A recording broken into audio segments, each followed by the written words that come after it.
I see dead people all the time. But so postmortem care, it's something that, you know, I take DEU students from UB with me at hospice all the time, and the poor girls are like in the corner and they're like dry heaving, and it's like a big thing because they've never seen it before. So it's something that you should familiarize yourself with and become comfortable in dealing with, you know, someone who has just passed.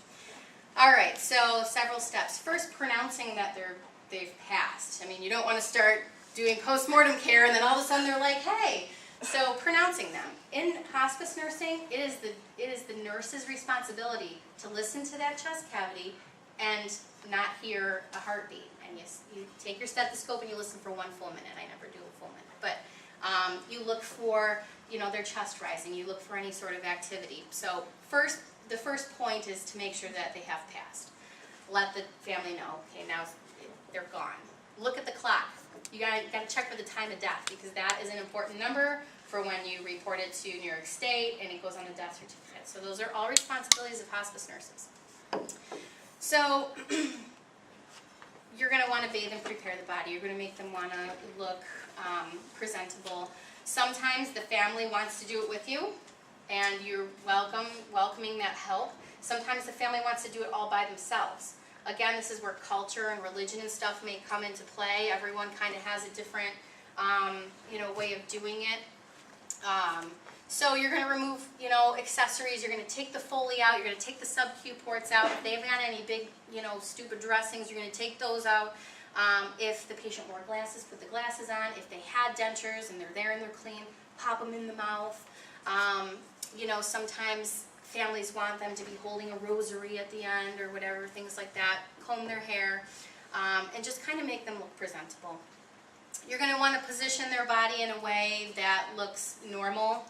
So the whole goal of postmortem care is to make it look like normal, you know. So you're going to position them, you're going to boost them up, you're going to maybe elevate the head of bed just a little bit, you're going to put their arms across their body, you know, if they've got one leg hanging off the bed, you're going to want to situate them. You're going to want to put the bed rails down, put the bed down, make it look cool and calm, and you know, it's a traumatic thing. So if a family member walks in and they see a dead corpse laying there and they're all disheveled, that's not what they want to see.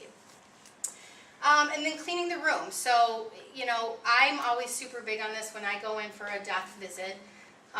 Get rid of all the stuff. Get rid of the syringes and the medications and the basins and the commode and the Chuck's pads and stuff. To like seriously take a garbage bag and get rid of all of it. Make the room presentable. So, you know, dim the lights, close the curtains or open the curtains. You know, clean up all the medical equipment-y stuff to make it look like a normal room, right? And then you're going to want to offer assistance to the family. You know, a lot of times I will call the funeral home for them. They're just not at the point where they want to like pick up the phone and say, yes, my mom just died. So I will call the funeral home and kind of set up, you know, them coming to pick up the body. If the chaplain or social worker isn't already there with me, I will make an assessment first. Is there a need here for a social worker or chaplain? Is there some serious grief going on or some inappropriate grieving going on? Then you can make the referral to those guys. And then also a lot, especially in our area, a lot of our patients end up being UV body donors, and so there's a whole sort of like process that we have to go through to make sure that UB is notified, and then we're collaborating with the funeral home. So making sure that you know that your patient's a body donor, and then, you know, going forth with that. All right, so let's see. Legal and ethical issues. So with the end of life, you know, you're going to have a lot of ethical stuff coming up. And you're going to have to be, as a hospice nurse, comfortable and familiar with these things. First and foremost is providing hospice care. You want to make sure that you're respecting the patient's autonomy. So what's autonomy mean? They make their own decisions. Okay. So for as long as the patient has the cognitive ability to make their own decisions, we're respecting that. If they decide they want curative chemo, then we say that's fine. Of course, they depart from our program, but respecting their right to make their own decisions for themselves. Beneficence, okay? These are a couple terms that you might need to know. Beneficence is pretty much when healthcare professionals are promoting the welfare of their patients by providing appropriate care, okay? And And we have non-maleficence, which is we are avoiding harm to them by providing competent care. All right, so a couple things that you know are kind of trendy in hospice nursing right now, and I know Lorraine has mentioned this before in class, is the death with dignity option or the right to die movement. Brittany Maynard, she's an incredible woman, or was an incredible woman, who was diagnosed with terminal brain cancer at 28. And she was from California, but she moved to, well, actually, let's just watch the video. Yeah. I don't know why. Okay, I'll click on So we'll see. So the voluntary and legally request of receiving a prescription medication to hasten their death, and that is part of reserving that patient's autonomy. Can we start? Yeah, go ahead. I know. Thank you. You're good. So this is just a little excerpt. Witness the true origin of evil. What's this? A Ouija board. Spirit, can you hear me? So what you'll see is just a little excerpt, like a news excerpt, just kind of. Brittany Maynard. Here we She go. chose to get married. She chose to take trips all around the world. And after being diagnosed with terminal brain cancer at the age of 29, Brittany chooses to die. Just after she was married last year, Brittany began experiencing these debilitating headaches. Doctors eventually telling her she had 6 painful months left. So Brittany took her life and is taking her death in her own hands. She and her family moved to Oregon, one of only 5 U.S. states allowing her to use this prescription drug that will kill her. Here's part of her story.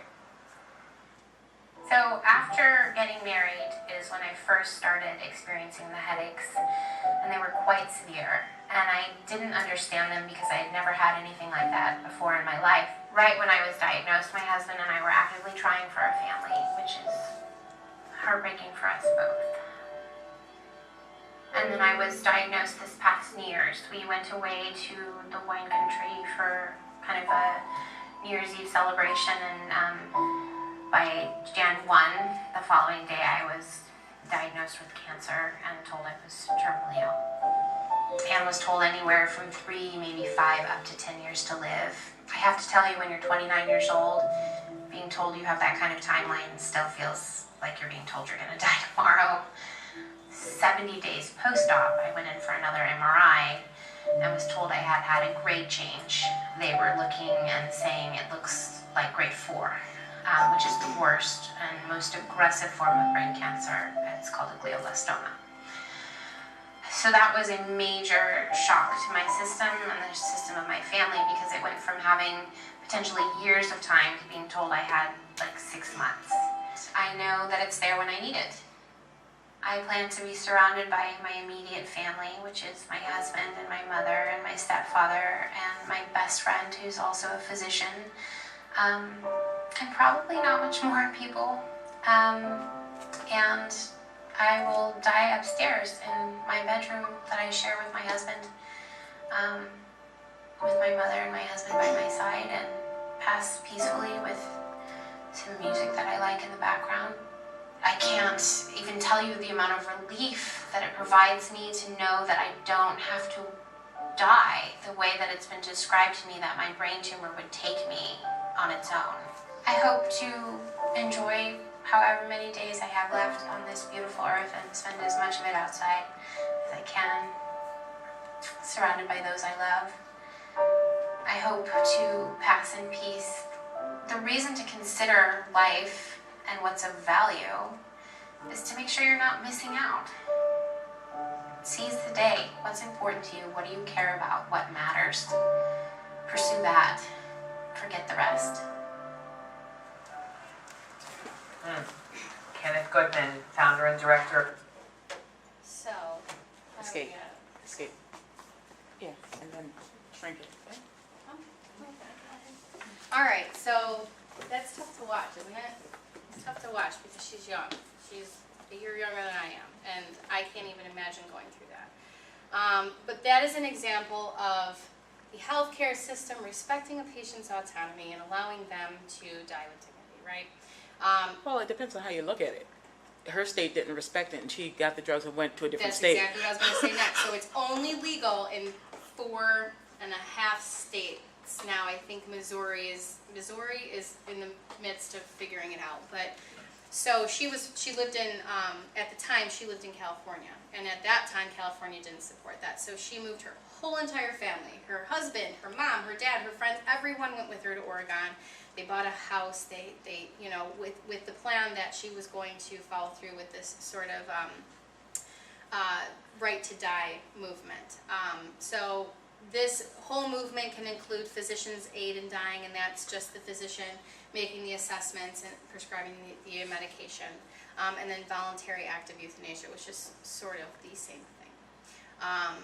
So that's another kind of trend in hospice care and end-of-life care and dealing with terminally ill patients that you guys are going to see. And it's not specific to hospice, because if you work in an ICU, or if you work on a med-surg floor at a hospital, or even if you work in a nursing home, you're going to see these sort of situations where you know, patients should have the right to make these decisions.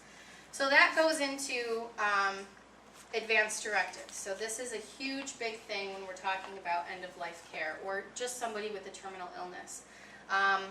There's multiple, but the most important are healthcare proxy. Does everyone know what a healthcare proxy is? Okay, so that's when someone of sound mind is appointing somebody to be their proxy for them for when they are unable to make medical decisions on their own. So that healthcare proxy means nothing. I have one, my husband's my healthcare proxy, but it means nothing sitting in my file cabinet until I'm deemed incompetent to make decisions, and then it's activated. So it's always good to have a proxy. Let's hope we never have to use it. DNR, what's that? Do not resuscitate. So hospice specific, you would think, oh, people need to have a DNR to be hospice appropriate, but that's not the case. We certainly educate them, and we, you know, as they go through their illness, we inform them of what resuscitation would look like and end up as. But a DNR is very important when we're in the midst of an end-of-life or terminally ill situation. A MOLST form, does anyone know what that stands for?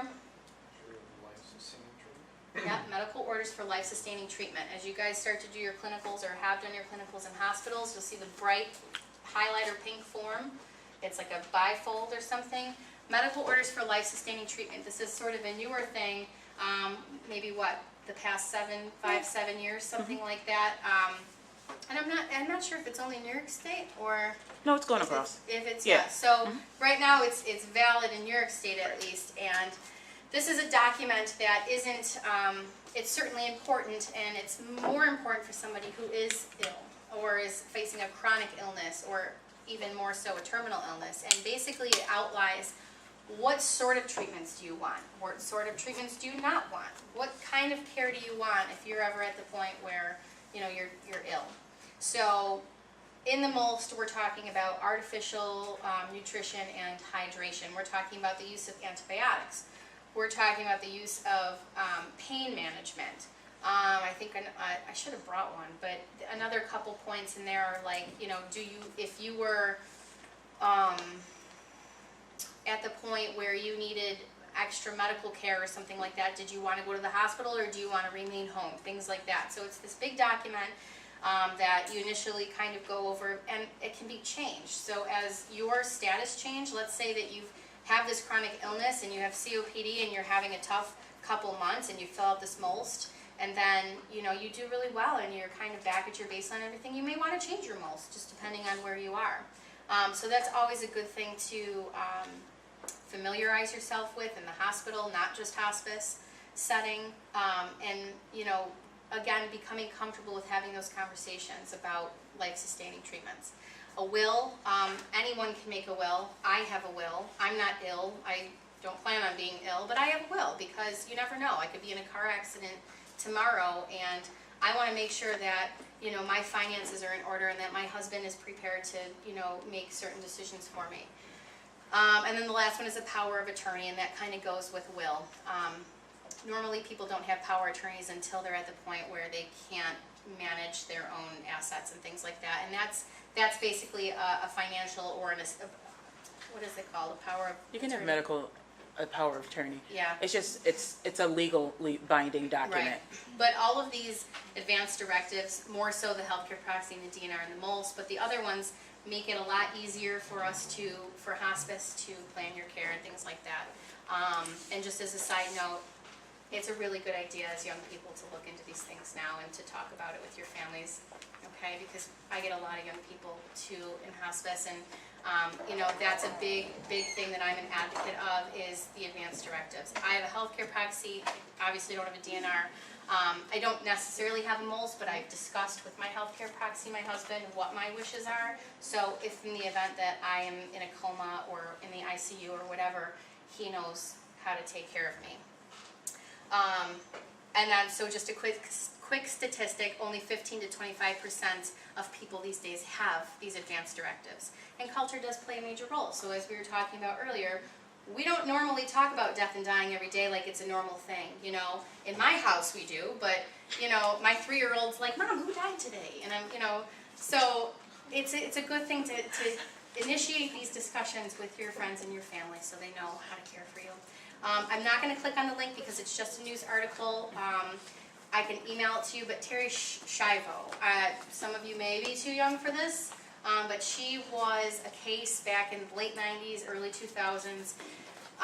She was 30-something, she was married, and she went into cardiac arrest randomly. And they resuscitated her, they put her on, they intubated her and everything, and she ended up in a permanent vegetative state in the hospital. And her husband was deemed her guardian by the state, and her husband wanted to withdraw life support, which was really just a feeding tube, I think, at that point.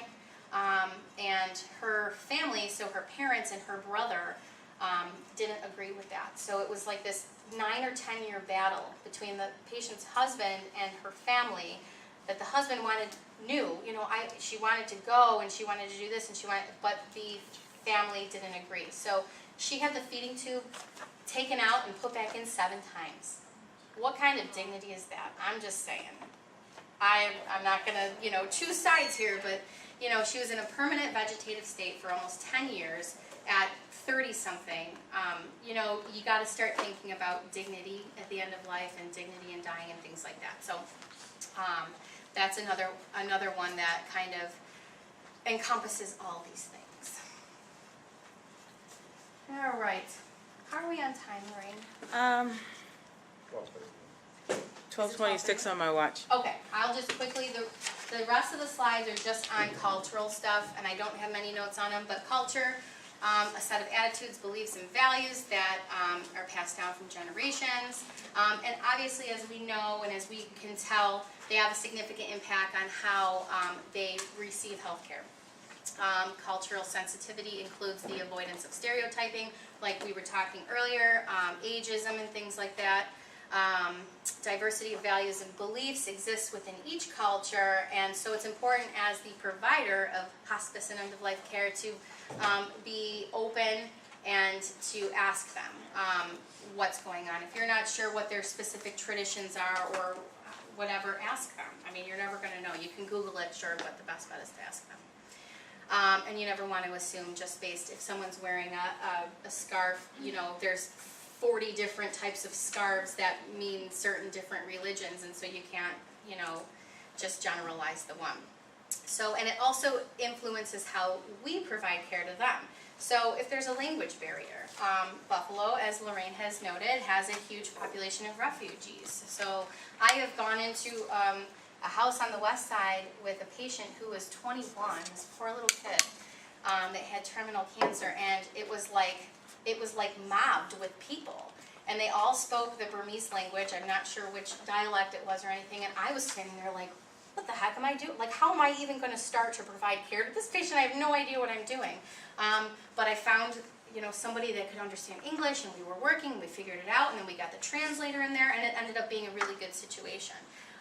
So knowing that you're not going to know everything about someone's culture, and making sure that you can reach out to resources to make sure that you're able to provide that care. And again, asking questions and giving yourself enough time in that house to provide the care, knowing that there's going to be some communication barriers. listen carefully, and then obviously increase your self-awareness of education of their culture. All right, so just a quick statistic, 27.4% of our population is of an ethnic minority, and these values and beliefs may differ sharply from those of what, commonly we're used to.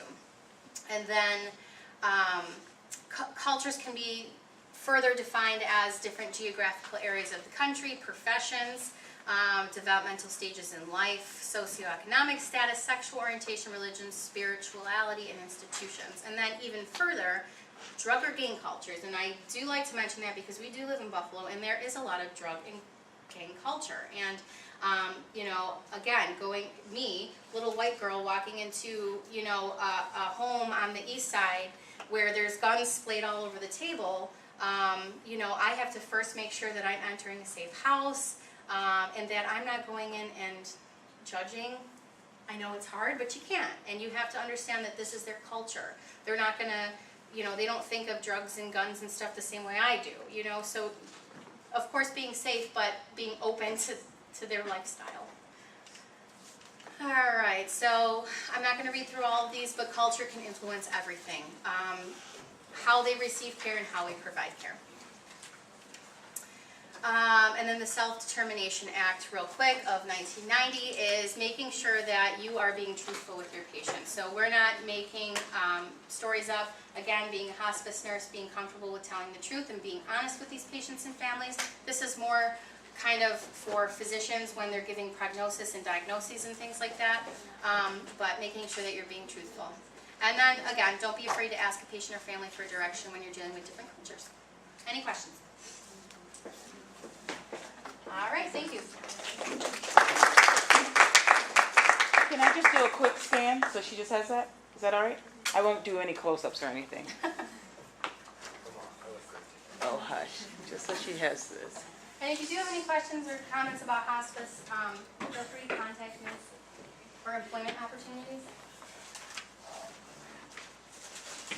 She knows people. You could get into death with Morticia Adams over there.